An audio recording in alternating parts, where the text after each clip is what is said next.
Député Fraistankina miantso ny tsy miankina hanambatra ny hery ho fanavota amin'ny pirenena.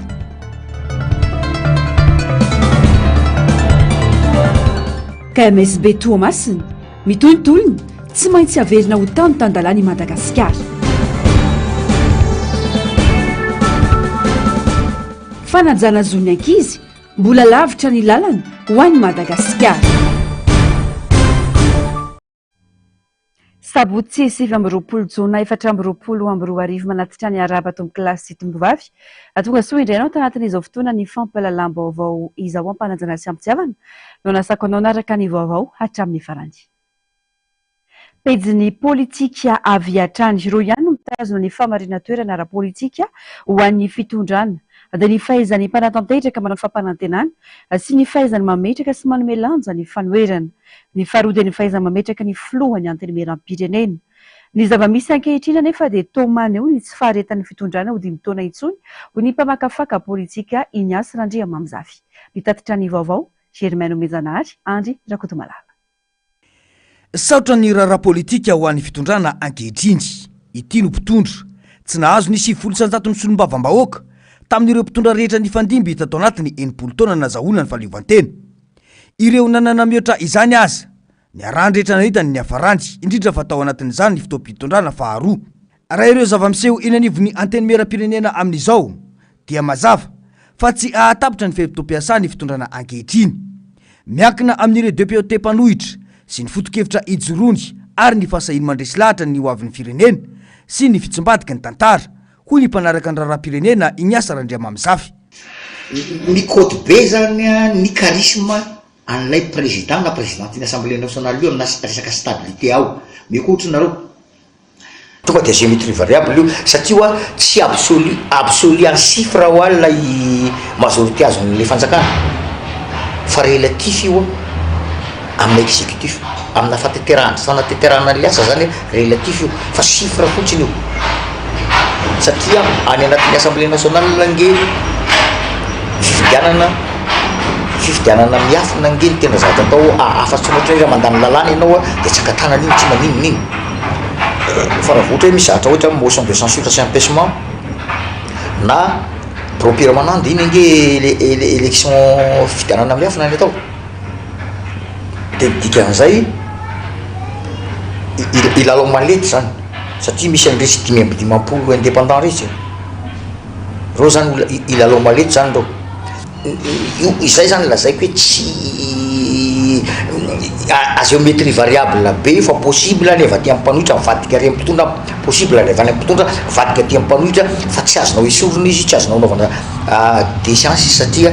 lany tamina plateforme fa tsy tamina parti politique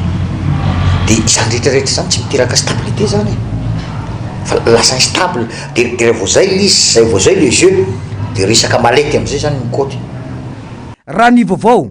anarana efatra no voatonina matetika hofidiana ho filohan'ny antenimieram-pirenena ankehitriny. Eo i Marie Michel, ministry ny fanabeazam-pirenena teo aloha, Imbiki Erlaza izay efa ministry ny fitsarana teo aloha fa nesorina noho ny raharaha kolikoly avolenta na voasarengotra azy. Eo koa ny ministry ny atitany teo aloha Tokely Justin ary ny solombavam-bahoaka izay efa nanahirana ireo namany teny Tsimbazaza noho ny fivadibadiany dia i Mila Vonjy Philobert. Misy antony manokana raha toka aharitra hatramin'ny faran'ny fitondrana ankehitriny ho hiatrany ny fanazavana.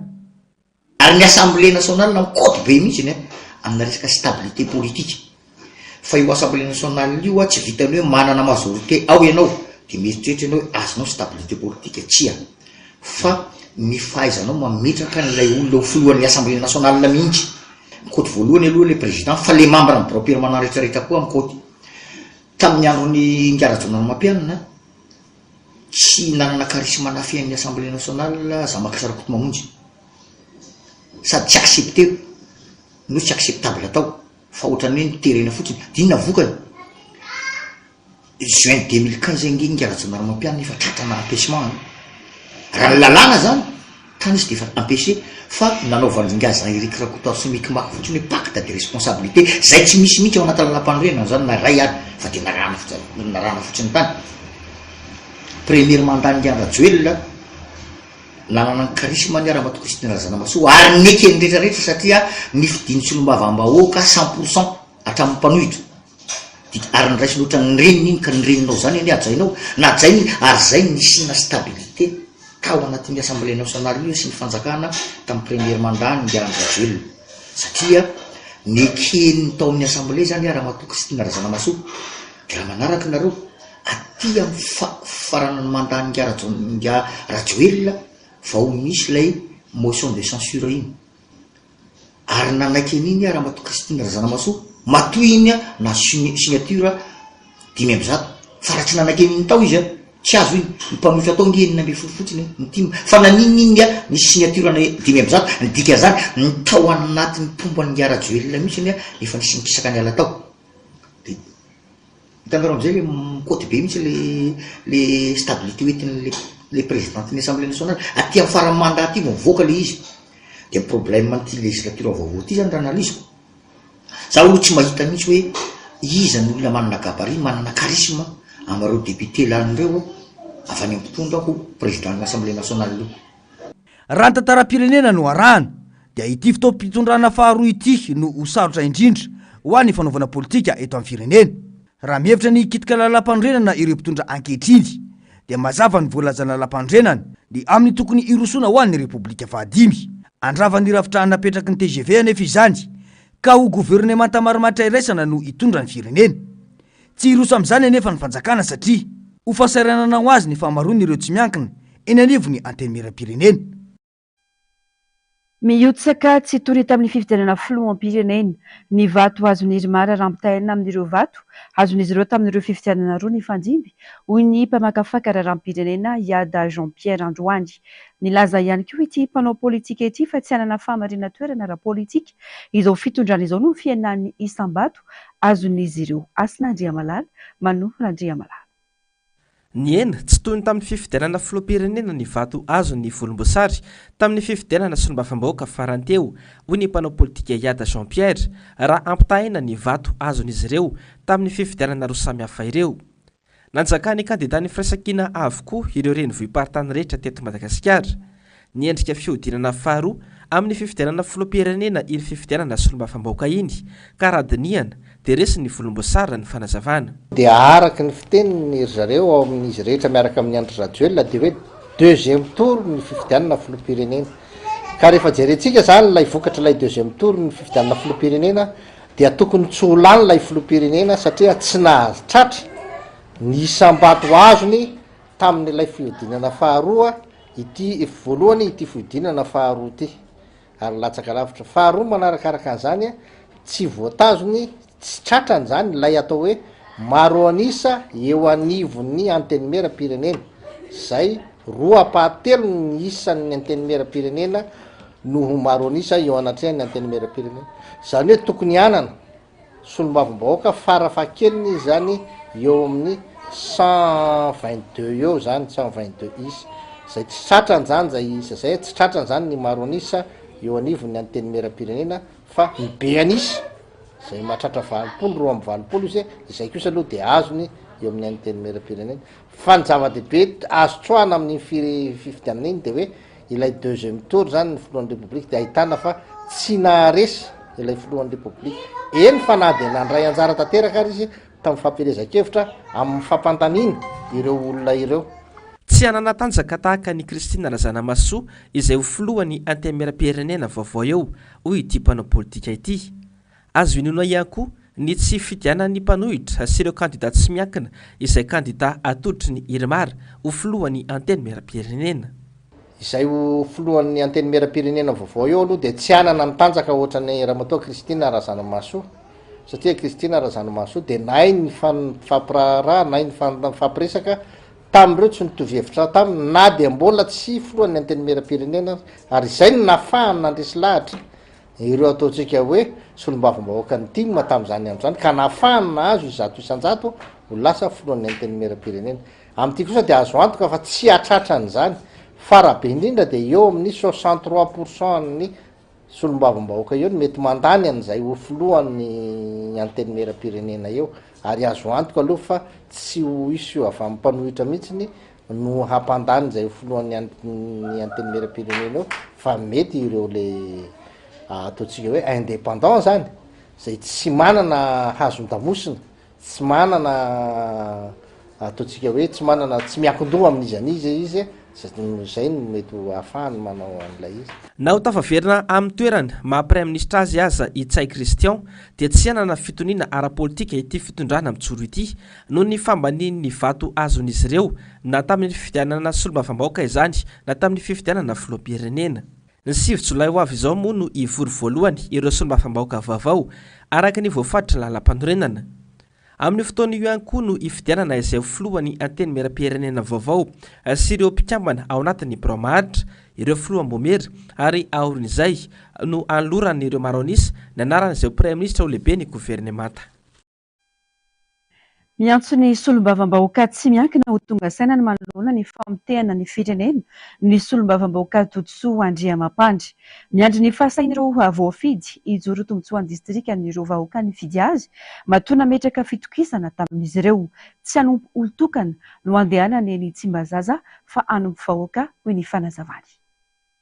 Tsy midika ho fiafaran'ny tolona tomboka ny fahalaninay fa vao maika anamafizany tolona izany ny fitombony isan'ireo solombavambahoaka avy amin'ny fanoherana eny anivony antenimera-pirenena. Mazava ny toromarika napetraka ny firaisan-kina talohan'ny fametrahana ny firotsako fidiny. Noho izany, ny vahoaka roe tsara ireo solombavambahoaka izay say ivadika manoloana ny dina ny fanaovana taminy, hoy ny solombavambahoaka Tontsoa Andriamampandry. Tsy angina ary andoto tabatra manoloana ny tsirariny atao amin'ny vahoaka malagasy izahay ary ery lehibe ny fitombona isa eny anivony ity andram-panjakana ity ho an'ny fanoherana, hoy hatrany ny fanazavana. Mitenisa moa anao teo nisan'ny kapony ohatra ao anatin'izy ionge tsy ny abesany ny afitsiny tena hoe zava-dehibe fa zavatra hoentinao ny apportinao hoentinao zany eo nivon'ny antenimera-pirenena sy ny nivon'ny gouvernement zany tena zava-dehibe jereva le sombavoaka teo anao nge maro anisa ry zareo fa betsy androfana tsy hita misy zany tsy hitatatra zay zavatra hoe inona zany zay zavatra vita teto amin'ity firenena ity. Ny gouvernement anazy manontolo ny solombavambahoaka saika anazy manontolo ny akamaroany dia ohatra zay koa zany ity antenimera-pirenena ity zany dia maro anisa ry zareo ao anatin'ilay izy dia hita eo zany zay fomba hiratany firenena fa zay dia tsy maintsy miteny, tsy maintsy mijoro ary tsy maintsy manitsy zany ao anatin'izay. Ary zany dia miantso an'ireo indépendant satria fantatsika fa misy amin'ireo indépendant io koa dia misy ngereo afavady amin'ny fanoherana misy ireo avany amin'ny zareo ary tsy tantenana be loatra koa reo, misy avany amin'ny zareo misy avady izay nge marerana ihany an'ilay indépendant aloha zany ao anatin'izay. Fa ny zany na tsy zany aloha zany dia ny solombavambahoaka anatin'ny fikasakiana dia hitambatra iray ary hitondra ny feon'ny vahoaka ary tsy anaiky lembenana mihitsy amin'ny zavatra hoe zay tsy mety eto amin'ity firenena ity sahala amin'izay nataonay teo aloha dia vomaika amafisinay zany ary vomaika izay hijoro hatrany ary hamafy ny fanakinana raha misy tsy mety zany raha tsy mandeha amin'ny laoniny ny raharaha-pirenena koa dia mametoky ho an'ny vahoaka malagasy fa hijoro ho solombavan'ny vahoaka hijoro hitandro zany hoe ny fahamarinana eto amin'ity firenena ity fa alohantsika ahatoky ireo ampitatana antsika ao anatin'ny firaisakina ireo mpitarika atokontsika ary matosako nareo anay fa malala izahay zay tokony zavatra ho atao ho an'ity firenena ity fa tena mila mahandritsika ao anatin'izay rehetra satria ry zareo koa dia tsy tazapotsiny amin'ny zavatra zay tokony ataontsika ary sika koa nefa tsy anaiky intsony satria raha mbola zao ny fomba fitantanana ny firenentsika dia tena hoe potika sy rava ary ny gagampisika dia hifanaikitra eto raha mbola zao ny zava-misy eto amin'ny tany sy ny firenena. Nitodika manokana tany amin'ny solombavambahoaka lany tamin'ny anarana tsy miankina ity député ity ary ny antso ho amin'ny famondrona kery ka ahafahana manao ny asa ho an'ny tena tombontsom-bahoaka eto amin'ity firenena ity.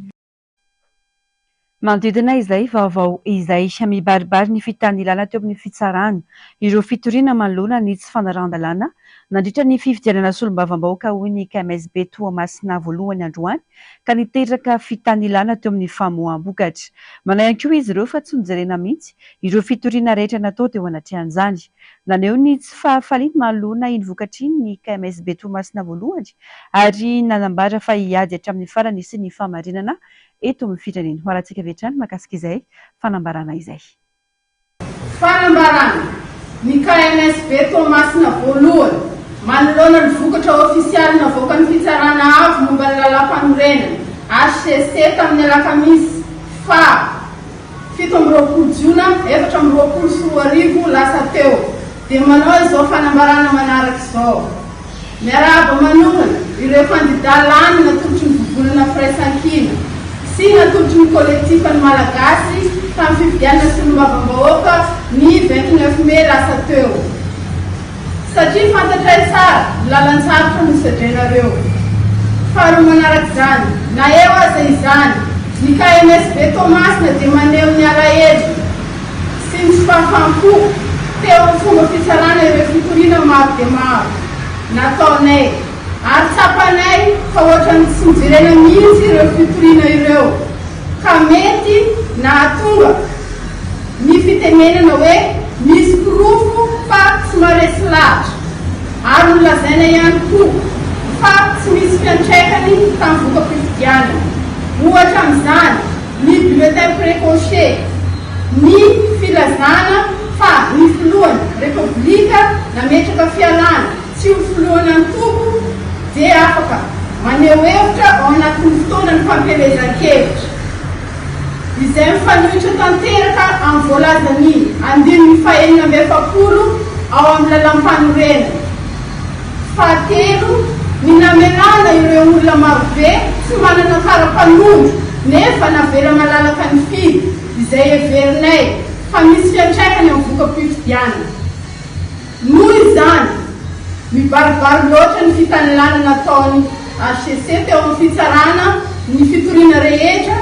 ka nanomevana ireo kandida miaradia amin'ny fitondrana. Mitohy arak'izany ny tolona miady amin'ny tsy fahamarinana mba ho famerenana ny firenena ho tany-tandalana masina ny tanindrazana natao teto Toamasina androany fa 17 Jiona 2024. Fa naneo ny hafaliana imponina tao Faratsio androany nisaotra azy ireo ihany koa ny solombavam-bahoaka voafidy tao an-toerana nomenjanahary Ramilson nakotraka ny fitsenana nanomboka teny Ambatondradama sy Faravohitra tao aorian'izay nisy ny diabena Rahina Fitombavaka. Nanamafy ny solombavam-bahoaka vaovao fa tsy maintsy averina ny fihavanana ary tady vahaolana maharitra mifanaraka amin'ny filanimponina ny teny an-tany an-toerana tahiriny. Nakotrika ny fitsenan'ny vahoaka ny Faratsio ny solombavam-bahoaka vaovao voafidy tao an-toerana. Diabe ny ainga teo Ambatondradama sy Faravohitra namakivaky ny tanàna. Orakora-pifaliana no nanehoan'ny mponina teto Faratsio ny hafaliana teo am-pitsenana ity solombavam-bahoaka ity. Ny fampitona teo amin'ny kianjakapitry Faratsio ny rehetra tao aorian'izay, nisy ny fitombavaka sy ny fiaraham-pifaly niombona ny rehetra.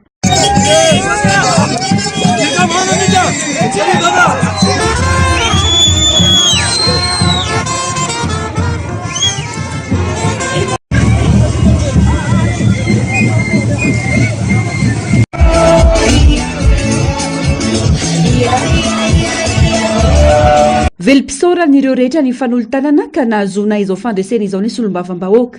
Manomboka eto koa anefa ny ady hitondrana fampandrosoana ho an'ireo komina sivy mandrafitra ny distrika ny Faratsio. Efa naizana zany mafy ny ady tao anatin'izany faninanana izany fa nivoaka mpandresy ary Andriamanitra ny sorana le voalohany ao anatin'izany fandresena izany satria izy no ametraka ny adidy sy andraikitra amin'izany toerana mahasolombavam-bahoaka izany eto anivon'ity distrika Faratsio ity. Faharoa dia hoe fotoana ihany koa nahafahana nampiavana nampiombona indray an'le vahoaka ny Faratsio satria voazarazara tao anatin'izay fotoana ny fampelezan-kevitra tao aorianan'izay fiandrasana ny voka-pifidianana izay voaray ny tsodrany nataon'ireo kandida izay mpifaninana dia raisina tanandroa satria tanindrazana raha manana io dia etona dia misaotra ihany koa ndreo atao hoe mpiara-miombona antoka rehetra ireo tapakasy namana voalohany indrindra aloha tao anatin'izany dia vahoaka ny Faratsio ireo tapakasy namana rehetra izay nanohana na teto toerana natrany ivelany izay tena miara-miombona iny sady misaotra ihany koa ny atao anatin'ny vovonana firaisan-kina zay tarihany présidana Valomanana atao anatin'izany fanampiana rehetra na hevitra na teo amin'ny lafiny rehetrarehetra zay nentina nanatanterahana izany fifidianana izany dia tsy hoavahana salamiketra ny ao anatin'izany vondrony firaisan-kina izany dia izy dimy rahalahy ny atoko politika dimy mitambatra dia makasitraka makatelona indrindra fa dia zava-dehibe zay fa dia hoe hiasa ho an'ny tanindrazany manomboka eto ny asa manomboka eto ny asa zay andrasin'ireo vahoaka ireo satria miandrika ireo vahoaka ireo ny amin'izay tena atao hoe fampandrosoana ho an'izany distrika Faratsio izany dia eo moa tsika vonontsika satria faniomana ny amin'izany. Fotoana ihany koa androany na fananampiray ny vahoaka ny Faratsio izay voazarazara nandritra ny fifidianana. Laram-pamiana voalohany ho an'ity solombavambahoaka ity ny amerina amin'ny laoniny ny fihavanana eo amin'ny roapolony. Tsy ho diso anjara amin'ny fampandrosoana ihany koa i Faratsio amin'ny fandrafetana lalàna mifanaraka amin'ny filan'ny vahoaka sy amin'ny fanaramaso ny asan'ny mpanatanteraka. Ny voalohany aloha zany tena maika indrindra dia hoe ny fampihavanana tena fampihavanana an'ireo vahoaka ireo satria inona ary no azo atao raha olona tsy hifampiditra trano olona ifampiandry satria tena enjana ny ny ainan'ireo vahoaka ireo tamin'ny anatin'ireny misy ny mitoriana misy ny mifampitory misy ny andiany lazaina fa efa migadra misy be dia be zany natao hoe ny olona famesira ary ny olona tranatsiny sy avaratra rehefa tsy mifampiditra trano intsony dia zay zany maika dia maika zay hiditra ao anatin'ny session ihany koa ny député dia anisan'ny zavatra anankiray koa zany ngeza be koa zany atao hoe hiditra metraka an'izany atao hoe mpivomaharitra zany dia zany rehetrarehetra zany tsy maintsy iheno ihany koa ndreo atao hoe programan'asa ny gouvernemanta entina anatanterahana indray ny tondrano tany sy ny firenena dia anaraka akaiky an'izany koa ny député satria zany anie no antoka ankiray hoe tena tonga inona tena afaka miady an'izany fampandrosoana izany hoe tonga tia amin'ny distrika tsirairay avy ary tsy ho diso anjara amin'izany distrika Faratsio satria zay ny ilana solombavambahoaka tena anaramaso zany asa mpanantanteraka izany. Tantsavo koa no mandrafitra ny distrika ny Faratsio. Andoda tabatra ikasana ny tombotsoan'ny maro anisan'ny solombavambahoaka fa tsy ho mpanangan-tanana fotsiny no tombotsoan'ny olombitsy. Fa tsy maintsy ianao hitodika hoe tena reo vahoaka rehetrarehetra reo commune sivy tena mba hametraka an'izany atao hoe mba tena fitondrana mba hoe tena miainga amin'izany atao hoe dona isa tokantrano mba tena fampivoarana ny fotony ary zay ny tena tanitsika hoe ahoana ny afahantsika tena mba mandondona fitondrana foibe hoe mba hitodika ty ambanivohitra satria rehefa milamina amin'ny vahoaka rehefa vokany ny vahoaka dia milamina amin'ny firenena fa nanao asa goavana be ary ianao nefa ny vahoaka nono inona moa zany fa tsy hoe tena tsisy inona no azondreo ataon'ireo vahoaka ireo fa teo hoe mpiodijily dia andao atory fa zay ny tenenina hoe tena andao aloha hitodiana le 520 isanjato vahoaka malagasy ane tatsahy ary distrika Faratsio dia tafiditra amin'izany ary ajerevantsika ireo projet ngeza be ao an-tandrenivohitra dia tena hoe mitodika makany amin'ny vitsanisa fa zao tsika mba hijery hoe mba hiteny ny gouvernemanta hoe mba hatodio makany amin'ny marana isandray aloha. Na eo azy izany rehetra izany mila mpanjakana eto Madagasikara ny fahamarinana ny tanotandalàna izay antsona ny fijoroan'ny malagasy rehetra isy ny fampandrosoana maritra. Pejiny toe-karena kosa indray tsy mifanaraka amin'ny fatoezan'ny lavanilina any amin'ny distrikany Mananara Avaratra ny tety andro voasoratra ao amin'ny didim-pitondrana navoaka ny fanjakana ny 17 Jona lasa teo mikasika ny fisokafana eto am-piotazana sy ny fivarotana lavanilina maitso amin'ny taona ity ho ny fanambarana ny raisan'ireo mpisehatra amin'ny siam-piariana lavanilina ny antoerana izay mivondrona ao amin'ny fikambanana FMVF Mananara. Raha io didim-pitondrana nivoaka io isokatra ny 5 Aogositra 2024 ho an'ny faritra Amodranomasina na zone littorale, ny 12 Aogositra kosa ho an'ny zone intermédiaire, ny 10 Septambra ho an'ny faritra Tapitanety na zone montagneuse. Mitaky ny fanitsiana io didim-pitondrana io ireo mpisehatra ka androsoana ny daty mifanaraka amin'ny tety andro mpisokafana itsena ho analanjorofo hitoviny amin'ny faritra Isava noho ny toetany mitovy amin'ireo faritra roa ireo, ka ny 9 Jolay ho an'ny faritra Amoron-dranomasina, ny 20 Jolay ho an'ny Atenatenany ary ny 20 Aogositra ny faritra Atapitanety. Maro amin'ireo tantsamina izao fotoana izao no voatery mahandro ny vokatra vokariny noho izany efa matoy sy efa vakivaky ny ampotony entina namariana izany fa tara loatra ireo daty navoaka. Tany amin'ny volana Oktobra tany amin'ny volana Oktobra tany ny pic de floraison raha ny fanarana ny fizotra ny fivoahan'ny felan'ny lavanilina. Ny volana Jolay raka izany no matoy ny vokatra ho ihany ny fanazavana izy ireo.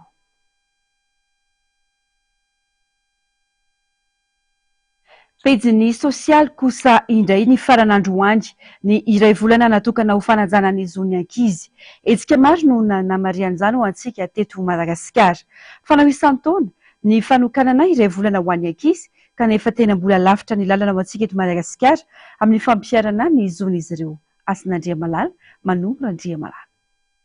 miseho amin'ny endrika maro samihafa ny tsy fanajana ny zon'ny ankizy ho antsika eto Madagasikara. Manerana nosy matsy no ahitana izay karazana fanitsakitsahana ny zony ankizy izay, saingy dia miovaova arakaraka ny faritra ny fisehoany raha ny fanazavana. Io arakaraka ny faritra. Zay mahatonga hoe any amin'ny faritra maro fa tsy tokana anisan'le projet satria ny zotsy voaja eto Analamanga tsy hitovy amin'ny tsy voaja any amin'ny faritra sasany zany. Zay namparatahana an'le projet amin'ny faritra 5 eto Madagasikara zany aloha fa amin'ny akapobeany mitovitovy ihany rehetrarehetra io. Fa ohatra hoe raha ny fampanambadiana ankizy tsy ampy taona zao tsy de betsaka zany eto Analamanga ohatra amin'ny akapobeany fa any amin'ny faritra zany tena mbola zavatra iainana andavanandro ihany zany. Raha tsy teniko tsika ohatra hoe raha ny faritra VCTV any misy an'ilay fomba mihitsy ny hoe tsy fitezana zava-kambana dia tsy misy eto atika eto ampovoantany zany. Tsy nataoko hoe naparitaka ilay tetikasa mba ahafahana hoe misehatra amin'izay zo isan-karazana zay zany arakaraka ny faritra tsirairay avy. Tsy fahafantarana ny fiarahamonina miraviravy tanana sy mitazapotsiny ary indrindra ny fomba ratsy teo aloha na azo faka ireo ny tena antony mampirongatra ny tsy fanajana ny zon'ny ankizy. Maro ny mety ataoko hoe antony, maro ny mety antony. Voalohany eo aloha ny kolotsaina zao anisany izay tena ady sarotra indrindra no mandravana zany hoe kolotsaina fa niainan'ny olona no ravahanao no hoe fitarovana ny zon'ny ankizy. Eo ihany koa ny fiainana andavanandro mponina mihitsy amin'izao fotoana izao le zavatra misy eto amintsika. Eo ny tsy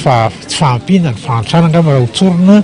dia miteraka tsy fanajana ny zon'ny ankizy zany ny zavatra ireny. Eo ihany koa ny tsy fahafantarana mihitsy, tsy fahafantaran'ny olon-dehibe, tsy fahafantaran'ny ray aman-dreny, tsy fahafantaran'ny fiarahamonina satria fiarahamonina koa tokony tadiditsika zay fiarahamonina dia anisan'ny manana didy lehibe miaro ny ankizy ary mitandro ny zon'ny ankizy ny fiarahamonina. Noho izany be dia be ny antony fa arakaraka ny faritra io ary arakaraka le zava-misy eto amin'ny firenena eny. Totosa androany moa ny famaranana ny iray volana ho an'ny zon'ny ankizy niaraka tamin'ny tetikasa COAPEM niaraka tamin'ny ministera ny mponina. Pejiny fampianarana hiatrika ny fanadina-panjakana faharoa dia ny BEPC ny alatsinainy ho avy izao ireo mpianatra kilasy fahatelo ny nivon'ny kolejy raha ny fandaharam-potoana napetraka ministerin'ny fanabeazam-pirenena. Mila fitonina sy fifantohana ny ankizy hiatrika izany ho ny solombavam-bahoaka no sady mpanabe Tontsoa Andriamampandry tonga nitsodrany ireo mpianatra hiatrika izany. Tati-baovao Germaine Menjanary eo amin'ny sary sy riran-tsary Andry Rakotomala. Amin'ny madepute zany dia ampitsodrano anareo amin'ny maray aman-dreny eto amin'ny tanàna mba ho afaka soma tsara daholo. Ianareo rehetra zany izay mpanala BEPC rehetrarehetra ianareo reo dia ho an'ny mpanala BEPC rehetra koa eto Ambohimanarina mba ho afaka soma tsara daholo. Tamin'ny tapabolana lasa indry dia ireo mpianatra niatika ny fanadina-mpanjakana voalohany na ny CEPE no nisitraka fampianarana maimaim-pona avy tamin'ny solombavam-bahoaka Tontsoa Andriamampandry. Androany dia ireto mpianatra hiatrika ny fanadina-mpanjakana BEPC eto Ambohimanarina ireto indray no nahazo nitsodrano avy amin'ny ity ray aman-dreny ity. Tamin'ny tapabolantsika efa nanisoa ny mpianatra CEPE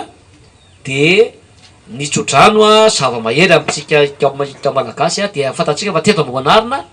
dia nisany be da be misy ny afaka CEPE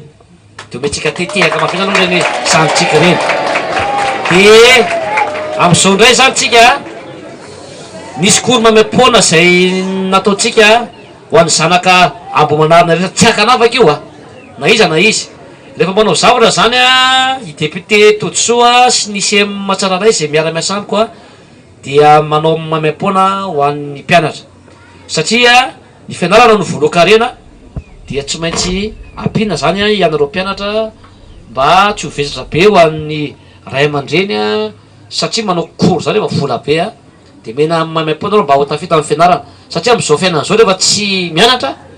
dia tsy tavavoaka amin'ny fiainana. Ireo no taniketsan'ny firenena noho izany ireo no kitro ifaara ny fananana ny firenena vanona atsy noho izany zava-dehibe ny fikolokoloana azy ireo mba anampahaizana sy mari-pahaizana ho hiatrany ny fanazavany. Ary amin'ny solombavam-bahoaka ny tena amin'ny ampanabe ny tena zany dia reo solofo sy dimby dia tsy maintsy kolokoloana ireo tsy misy atao izay ahatafitandreo zany dia zay ny isan'ny antony nidiny fotony zany nijeran'izy ireo mankairan'izy ireo zany ao anatin'izay fotoana izay amaray aman-dreny koa zany any tena ao anatin'izay rehetra izay ary ny anaovana an'izao koa zany dia fantatsika fa raha nokoro amina BPC zany ianao na baccalauréat amin'izao vola dadaolo zany sady fanamavainana ihany koa zany ny vesatry ny ray aman-dreny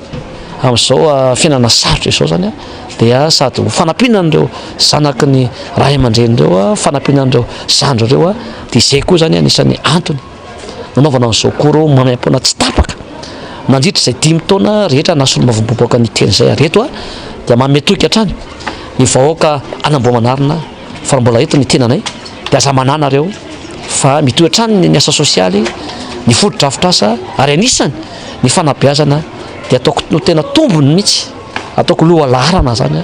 amin'ny fanampina ny vahoaka anamboamanarina sy ny zanaka amboamanarina satria amin'izao fotoana izao raha tsy mianatra isika dia tsy ho tafita mihitsy tsy afaka hikaroka zavatra tsoa mihitsy tsika ho an'ny fiarahamonina sy ny firenena tsy haitsika mihitsy zany hoe ahoana ny fomba hitrandrahana sy ny zava-misy amboniny sy ambanin'ny tany eto Madagasikara izay betaka izay betabe tsy afaka anangana orinasa mihitsy ianao na hitantana orinasa na hitantana fiarahamonina sy ny firenena raha tsy mianatra. Ankoatra izay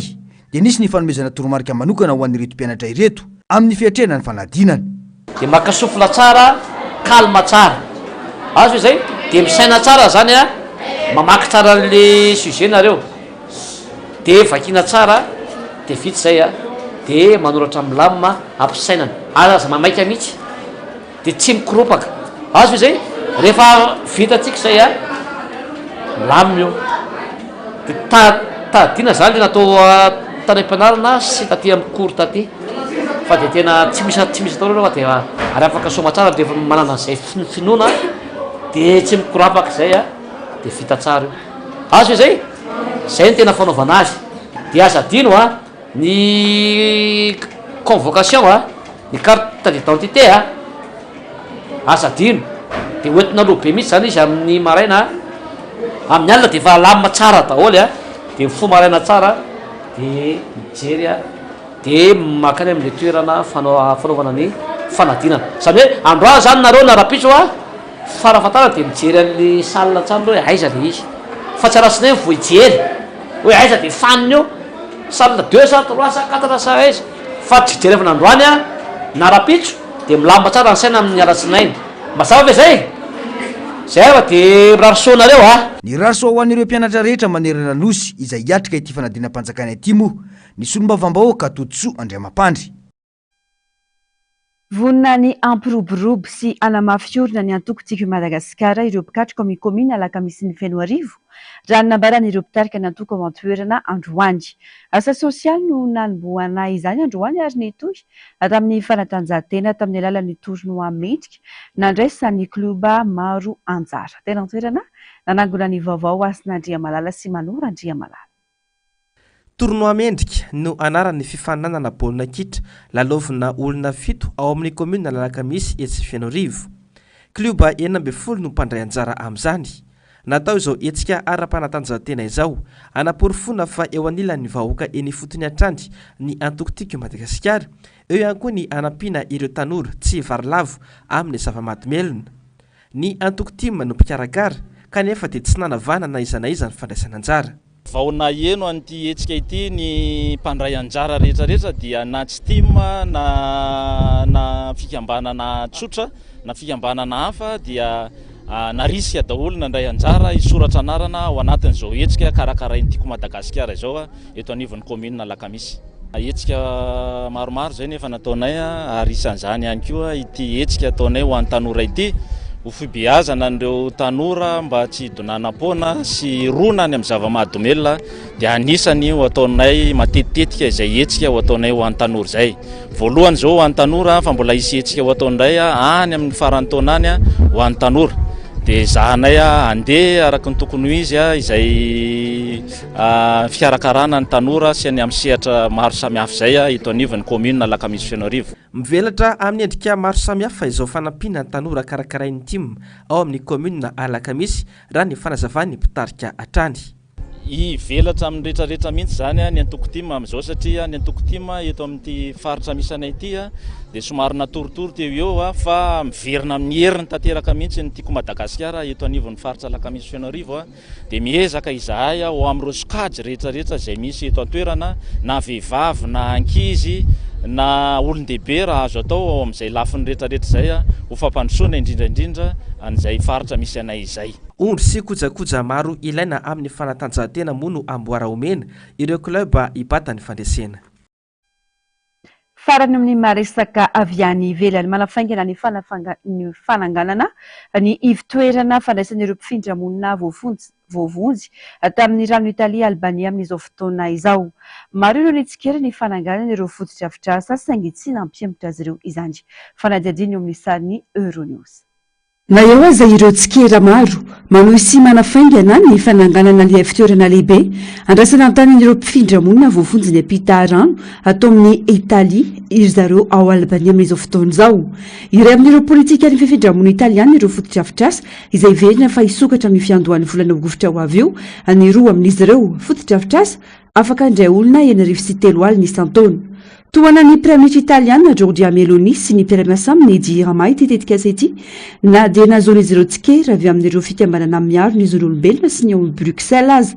Nitsipaka io tetikasa io ihany koa ireo solombavambahoaka italiana avy amin'ny fanoherana satria andaniana vola be loatra. Itentina 100 tapitrisa euro mahery mantsy ny fandaniana ho amin'izany ato anatin'ny 5 taona raha ny fanazavana. Na izany aza, firenena 12 mpikambana ao amin'ny vondrona Eoropeana toa an'i Finlande, Autriche, Grèce ary Pologne no miantso ny famondrana aingana ireo mpifindra monina ny amin'ny firenena ivelan'ny vondrona Eoropeana tafiditra anatin'izany etsika famonjena an-dranomasina. Tapitra ny fampalalam-baovao mankasitraka anao nanaraka izany hatramin'ny farany marainao aoriana izao fampalalam-baovao izao ny fandarana Global News. Ny tena kokoa Satongo Kilasy Tovovavy mametraka ny veloma mandrapitafa ho amin'ny herinandro indray. Veloma tompoko.